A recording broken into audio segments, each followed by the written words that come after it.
Hi there, Scorpio. Thank you for joining me for your year 2014 forecast.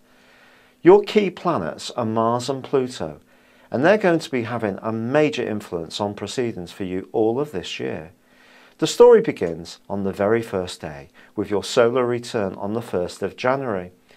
Now, this is a time of the year when we're setting our New Year's resolutions, and for you it can be a thrilling moment because your opportunity to express yourself is given a fantastic boost by the Sun combining with Pluto exactly on this first day. The Sun is the essence of all of us. It's what keeps us all alive. It's the driver, the motor of the solar system. But Pluto is a very important part of the engine. Some people say it's not a planet. Believe me, its influence is absolutely legend. It's about transformation. And it's been transforming the way you think and relate and interact with people, especially siblings, especially people are immediately around you in your neighbourhood community, but also in terms of your intellectual expression over the last 5 years. With the Sun getting together with Pluto, it's really giving you a huge shot of confidence to speak out and say your piece, speak your truth. And this is going to go on all this year. But the complication comes from Mars, your other ruler, which of course Mars is a very intense, passionate influence. And this is in opposition to Uranus as this new year begins. But Mars is tucked away in a part of your horoscope known as the 12th solar house. The suggestion here, therefore, is that some of the things that you feel that you want to speak out about may be things that actually up until now have remained hidden, secrets. You have a sign of a reputation as being a sign that likes to keep things very close to your chest.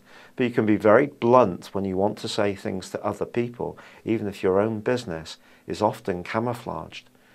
But the other way that this aspect can work, it's a T-square, so it does have a challenge to it, is that people can challenge you with attitudes and thoughts that you have, your personal expression. And it may come about in very random ways, not just on the first day of the year, but right through 2014. So you need to start to prepare yourself for this, because if you have been someone who by nature has really kept your cards very close to your chest and been very resistant to hearing how other people feel, and there has been any control around this, then this is a test for you. But it's a test that can actually be so thought-provoking and very, very helpful, because Mars is going to be staying in this 12th solar house zone right through to the end of July. Now, when Mars is in this area, it has a tendency to rake up issues from our past, whether these are emotional things that we thought we'd dealt with, angers that again were kind of there in the background, but we didn't really feel they were as active as they could be this year. These things can happen. One minute you can find yourself raging, the next minute bursting into tears. Believe me, Mars in the 12th solar house is a complex influence, because Mars is a get-go influence, as you well know, because it's part of you. It's about immediate action, and therefore being in an area that's very psychological can arouse energies that you're not necessarily expecting, because Mars is restless. And against Uranus, which itself is quite a reckless influence, then you can see the pattern. And of course you have Saturn in this in your own sign too. And Saturn has been almost like a handbrake on you over the last year and a half. But as you enter this new year, don't underestimate that Saturn can still be a very positive influence. Even if it seems that your physical energy is limited and your circumstances seem tough, it is teaching you to simplify your life and get it down to what's really basically necessary. Now, by the end of January, we also have another T-square. This involves the planet of hope and optimism and joy, Jupiter, which is in a wonderful part of your horoscope through to the middle of July. If you find yourself travelling this year, doing a course of higher education, being more open to different cultures, it's going to be a lot to do with Jupiter. You may even find yourself interested in the law or religions, formal religions that in the past didn't really have a lot of appeal. Suddenly they are meaning a lot more to you. but Jupiter is in opposition with Pluto and squaring up again, both planets squaring up with Uranus. And the suggestion here is that if you're too evangelical about what you believe, and you really don't want to hear what other people believe, particularly in your professional situation, it can cause ramifications for you there. So developing a democratic way of approaching things, or if you're very much the Democrat now, really walking the talk is going to be an important part of this early part of this new year. Now Saturn is going to be going backwards for 5.5 months, also in the first 6 months of this year. And you need to be conscious of the ramifications of that too, because that handbrake just goes on a little bit tighter, but also the lessons come in thick and fast, and we can learn from them. If you're someone who has a lot of Saturn in your horoscope anyway, you're probably well attuned to working very hard, being dedicated, sticking at things. And that is actually a real great Scorpio quality, and that's something that you can enhance. Now there are 2 eclipses which occur in April. The lunar eclipse is very much to do with your health, fitness and dietary attitudes. If there is a weakness there, you need to address it in the following 6 months.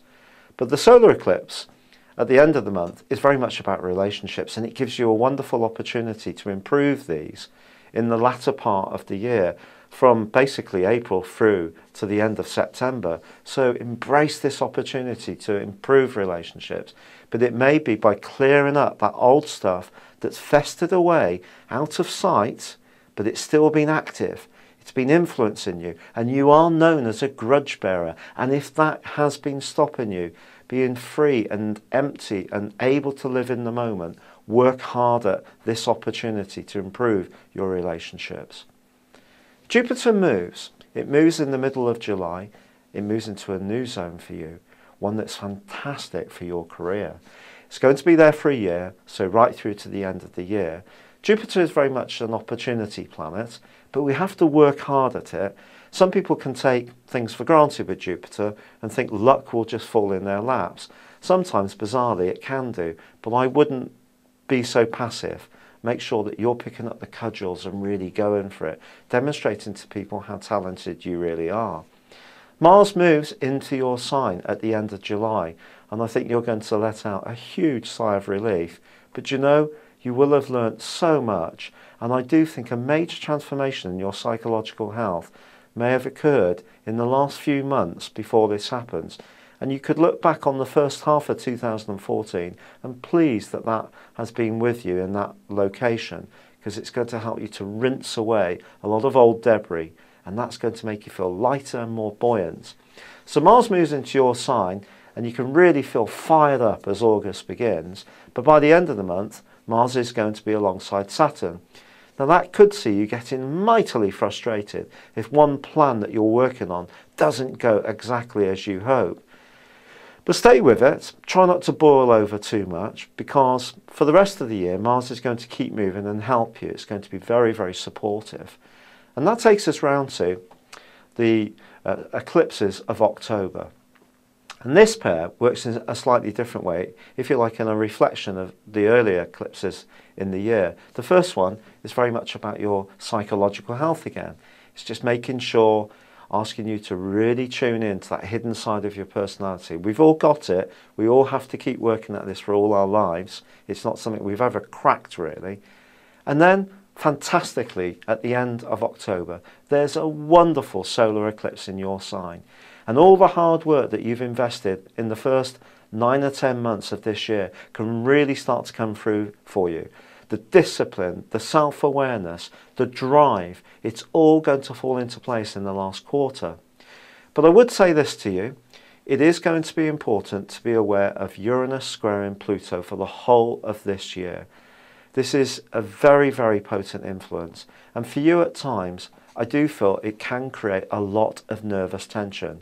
So if you can develop some coping strategies around walking, swimming, meditation, yoga, the kind of things that are very calming to just take some of the nervous energy, the rattling of your bones that could happen at times, because Uranus does do this to all of us. It shakes things up whether we like it or not, and it is affecting your health sector. So if you can, try to get lots of early nights, try to purify your diet and make it as clean and wholesome as possible. Thank you for joining me. Good luck and goodbye for now.